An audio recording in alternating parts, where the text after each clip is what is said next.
It won't work, Norm. It's just not appropriate.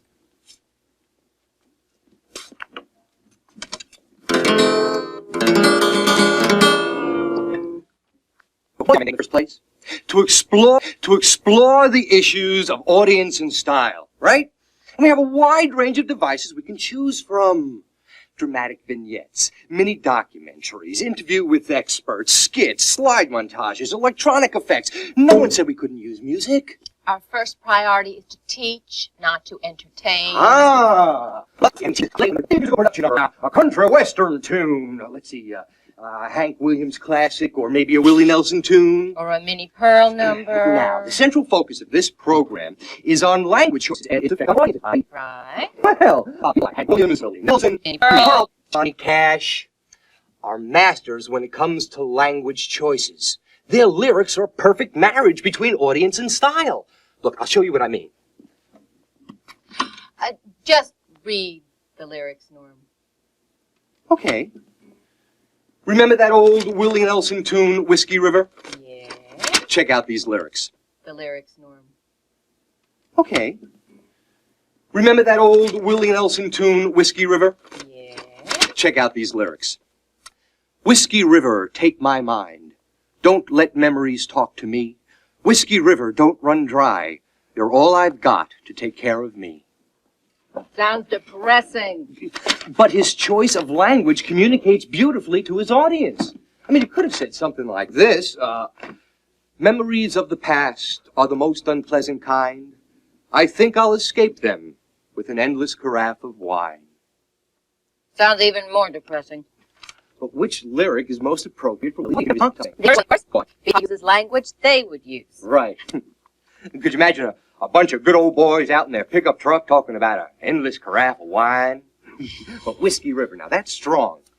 Norman, how many of our students are going to be writing song lyrics? It's the concept that... Our students are going to be writing song lyrics. It's the concept that's important.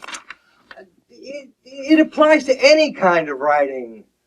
Look, even if you're the most gifted writer in the world, if you don't make the right language choices, you'll just miss your readers. Then why don't you go catch your readers with a new opening? Oh, sorry I'm late. How's the program coming along? Oh, Norm has a new idea for an opening. Oh? A musical production number. Music. Look, I know what you're thinking. Our task is to instruct, not entertain. But we've got that all figured out already. We're simply using music as a learning tool. Norman, before you get into detail, maybe you better take a moment to re-examine our audience. Okay. We've said that they're people that are eager to learn, aware that increased writing skills can have a positive effect on their lives. What else? Well, on the whole, they're probably older than the average college student, busier, more serious, and they place a high value on their time. Their commitment to this telecourse, in money and time, is to learn, not to be entertained. But our show needs a style, just like Willie Nelson's lyrics. It's possible that your musical opening would be very good, Norm, but it's not a question of good or bad. It's a question of what would be appropriate. Oh, well, I guess I better go back and take it from the top. Washed up that Whiskey River by your own logic.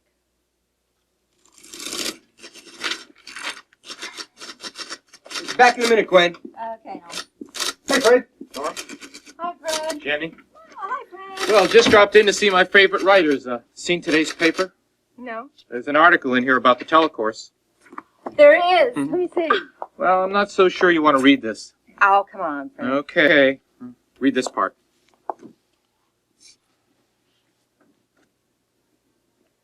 The course seems to strike out in some exciting new directions. We were particularly impressed with its emphasis on the process of writing and its apparent de-emphasis on the finished product. Although this approach is novel, we wonder if it isn't much like grading an art student on how well he has mastered the potter's wheel, rather than on the quality of his pots. What? Oh, Jenny, let me see that. For heaven's sake. Process of writing. I can't believe this. They've missed the whole point. Of course we concentrate on the process of writing. That's because we care deeply about the... We're friends here. We're on your Well, side. someone's got to set them straight. Well, why don't you? Why don't you write a letter to the editor? Well, I never have. Oh, maybe it's time, Gwen. Potter's wheel, indeed. You think I should write the editor, indeed? You think I should write the editor? Yes, give him a piece of your mind. Tell him what's for. Read him the Riot Act. I'll do it. I'll tell them a thing or two about their crummy pottery. Oh. The question of style has caused writers problems for centuries.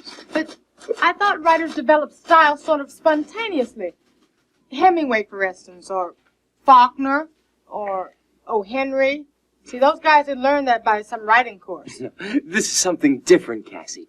You see, every time a writer begins the writing process, there are specific language choices that have to be made for the audience he wants to reach. Well, when it all gets down to it, Norm, aren't all people basically the same? And every audience is just people. I want you to look at this tape that Jenny and I worked out. I think you'll see what I mean. Go ahead.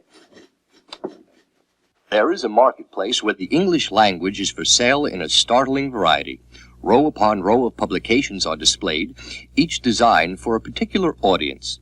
To these shelves come readers with interests ranging from bodybuilding to specialized architecture, from hunting to high fidelity. Whether or not these publications succeed is largely due to the accuracy with which the language within reflects the experience, attitudes, and interests of the readers for whom they were published. The range is tremendous, of course. It depends a lot on your neighborhood. That is, here we have a lot fewer young people than most newsstands would. Generally, we get a lot of business people here, more all the time because more of those tall buildings with the mirror windows are coming in all the time. And they have the most direct informational interest of our customers. That is, they look for things like Wall Street Journal and Business Week and the news magazines, that sort of thing, entertainment, not exclusively, but more than our other customers. And then we also have a lot of people in this neighborhood, creative people. There are a lot of theaters in the neighborhood, drama people, that sort of thing. And they're generally looking for more what I'd call recreational reading. Of course, you make judgments about people from what they choose to buy, and you're frequently quite surprised when we make judgments about people from what they look like and the way they walk and talk and all that sort of thing. So this is simply another thing to throw into the mix, but you're frequently very surprised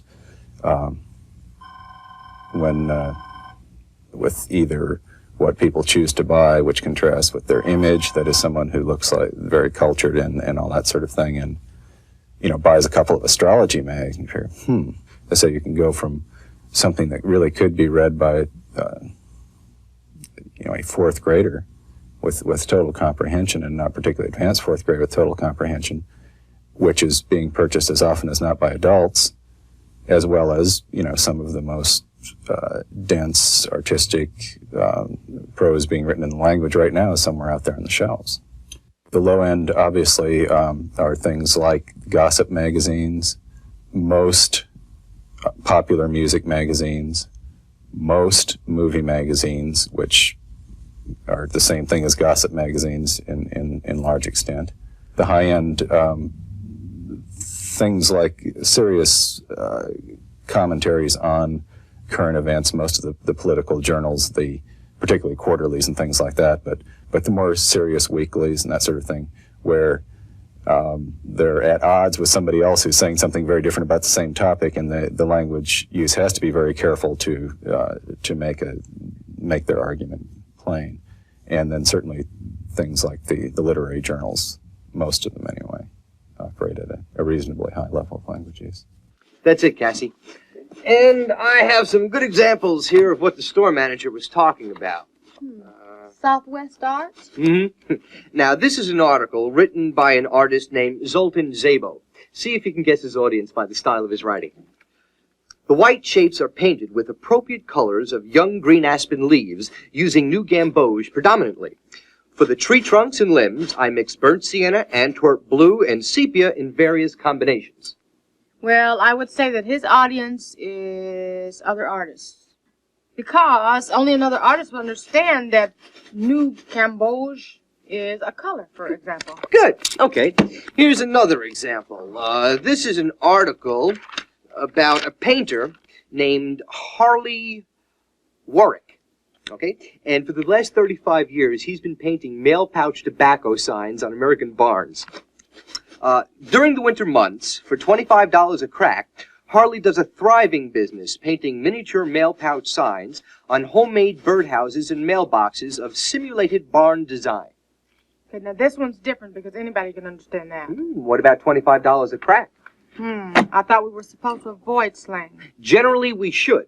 But in this case, the artist is a Norman Rockwell kind of a character, an old backcountry original. Now, I think that the slang is effective because it's a phrase the artist himself might use. Yeah, but if the first artist had used the phrase $25 a crack, it would have been entirely inappropriate. Right. And Cassie, set up the tape over there on the left. I want you to see it. Jenny and I put it together, and it shows how specific language choices are made for specific audiences. Go ahead. The first thing you do when you sit down to your typewriter is ask yourself two questions. And the first question is, to whom am I speaking? Or more likely, who am I talking to? And the second question is, what do I want that audience to do as a result of having heard and seen my message? Now, you do know who you're talking to, but then you go ahead and talk to them. I don't think you consciously select, 4 words from column B and 4 from column C. You know your audience, and instinctively, writers write. They're accustomed to writing. In writing to a rural or a city or an urban audience, what do you eliminate from consideration? You don't condescend. You don't speak, you don't say, hey there, rural audience. You have your product always. You begin with a product and the people who might buy it. Let's invent a device for feeding hogs quickly and efficiently. And you have learned from your research or from your common sense that you're going to sell more of those in the country than in the city. Now, when you sit down to write the commercial, you're not going to speak of city things. You're not going to speak of haute cuisine and the skyline at night and subways and the Grand Opera, but you wouldn't anyway. You're talking about this machine. Style follows the message. American automobiles have had a bad reputation recently among part of the public as being less well-built and less efficient than some of the Japanese and other imports. Ford Motor Company, which was, of course, the first of all mass producers of automobiles, has been saying recently in its ads, quality is job one. All right, the message is we are building the best cars in the world, or at least we're building good cars again, or at least we're building good cars, and quality is job one. Says that, I think, very convincingly. It's informal.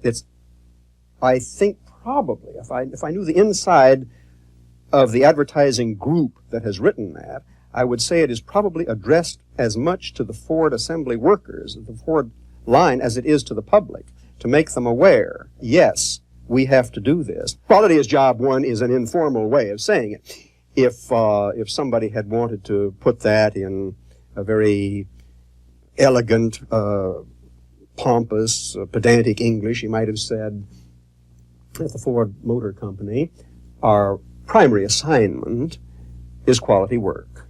It's work of the highest quality. Something like that. Before you can control the style of your writing, you have to have a good command of language.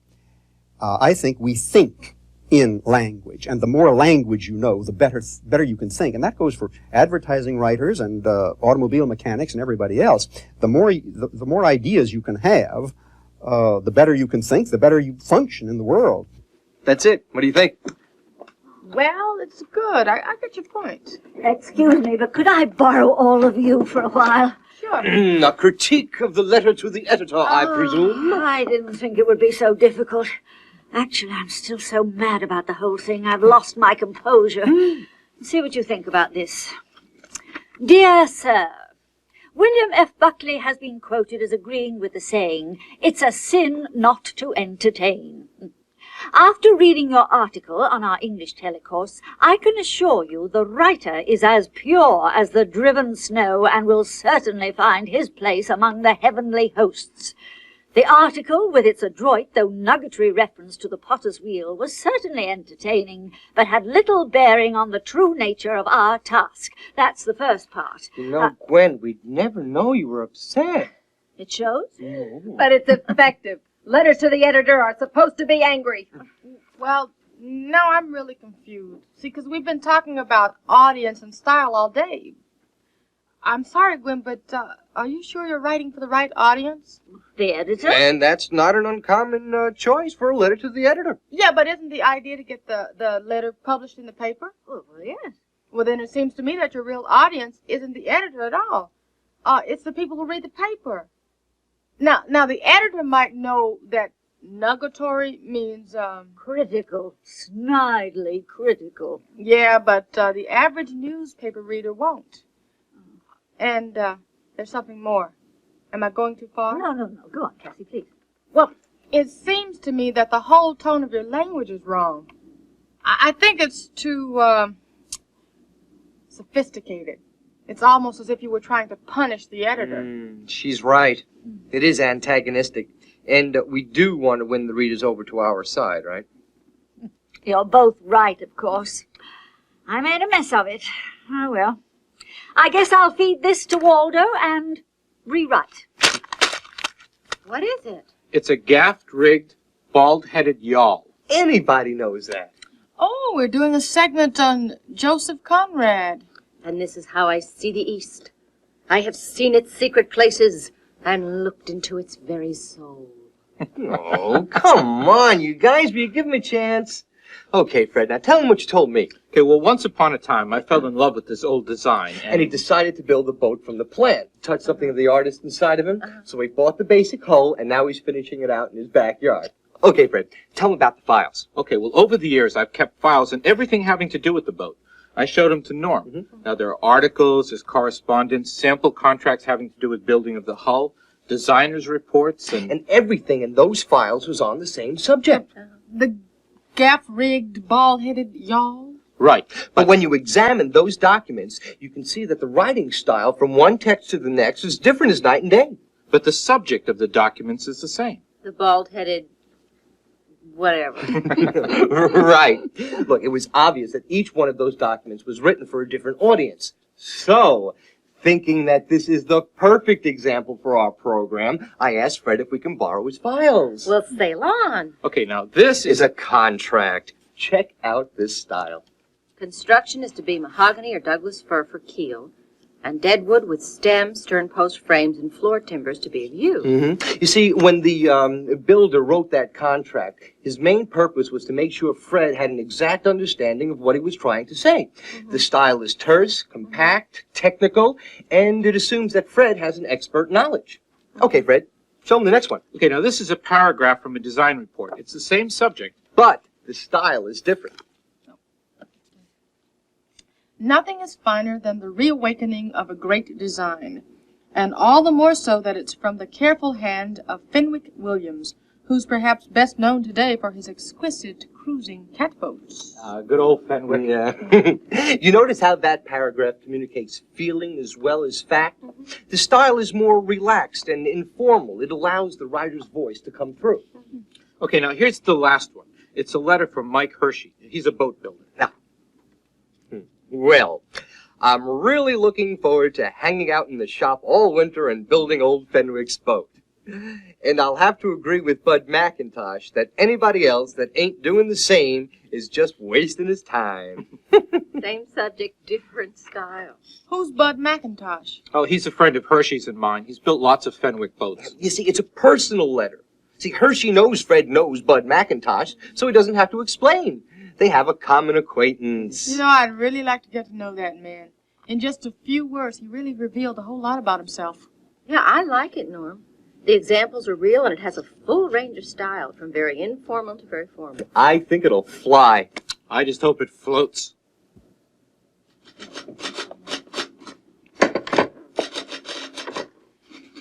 Earth to Cassie. Earth to Cassie. Oh, hi. I was just trying to get my thoughts together.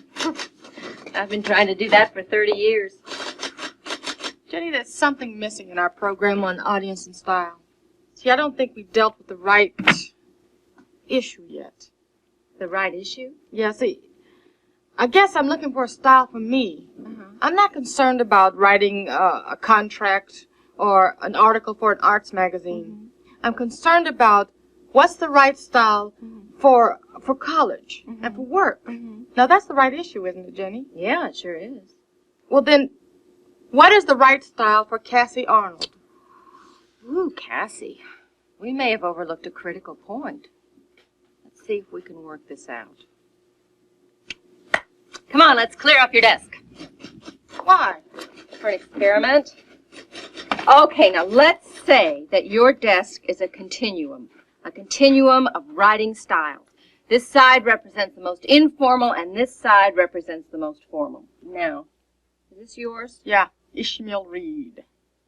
Okay, pick a page and read the first paragraph. Okay.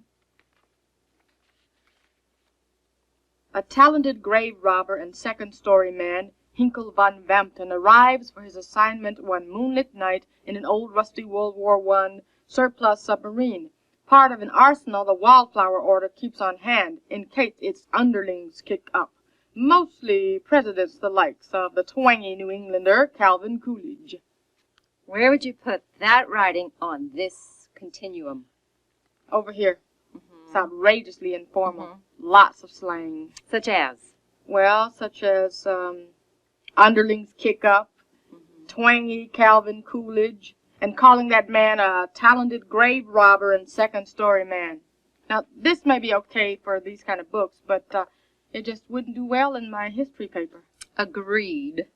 Now, what about this? The Voices of Time. Yours? No, it's Norm's. I glanced through it, but only Norm would read a book like that. The discussion of epistemological difficulties inherent in the becomingless view is beyond the scope of this paper. The intolerable dichotomy of two completely heterogeneous and unrelated realms is avoided if we accept the genuine reality of becoming. I couldn't have said it better myself. Where would you put this on the continuum? Super formal, way over there. Right you are. But now, where does Cassie Arnold fit on this continuum? Right here. Right in the middle of Cassie's desk. The golden mean between the most formal and the most informal. That's it, but it's not a compromise.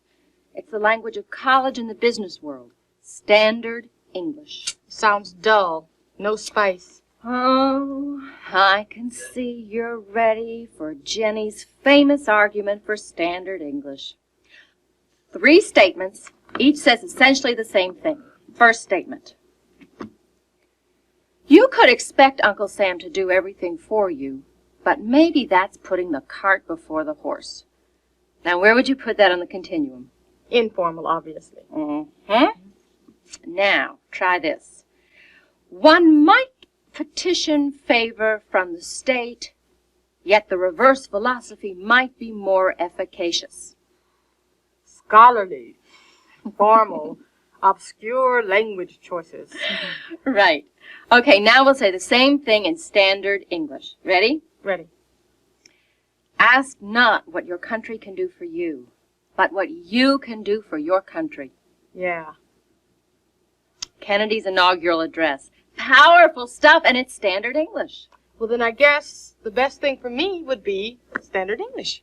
Well, it's the most appropriate for the most situations, and it's what's expected in college, and in the composition course that we're working on, in fact. But now, you and Norm and even Gwen use slang around here. Oh, sure. Informal language is fine in informal situations, but not in your college work. So what about super formal language? Oh, well, that has its uses. Scholars use it when they're writing for other scholars, but students usually need to keep their writing choices right in the middle. Standard English. Standard English. Right in the middle of Cassie's desk. Now, please feel free to be severely critical. I love criticism, so long as it's unqualified praise. Old Coward said that one. Really? Yeah. Now, here's the first part of my new revised letter to the editor. Dear Sir, I would like to clarify a point made in your recent article about our writing telecourse. The article suggests that we emphasize the process of writing at the expense of the end product. This statement is very misleading to potential telecourse students and to the general public. Bravo. You like it? Now the newspaper readers will understand what you want to say. I shall continue. Our goal is to help our students deal with the real-world writing problems they will face in college and beyond. In that world, writing has a real purpose, a real audience, and real consequences. Now you're The cooking. golden mean, good old standard English. Your article's suggestion that our emphasis on process is like grading students on their mastery of the potter's wheel rather than on the quality of their pots is amusing, but certainly far from accurate. Without mastery of the potter's wheel, it is possible there would be little quality to measure. Now, all I have to do is sign my name, and that's that. By Jove, I think she's got it. Who said that standard English couldn't have a little spice? Not me. But you know, I'm still as angry as I can be. Imagine the nerve of that reporter coming in here and absolutely failing.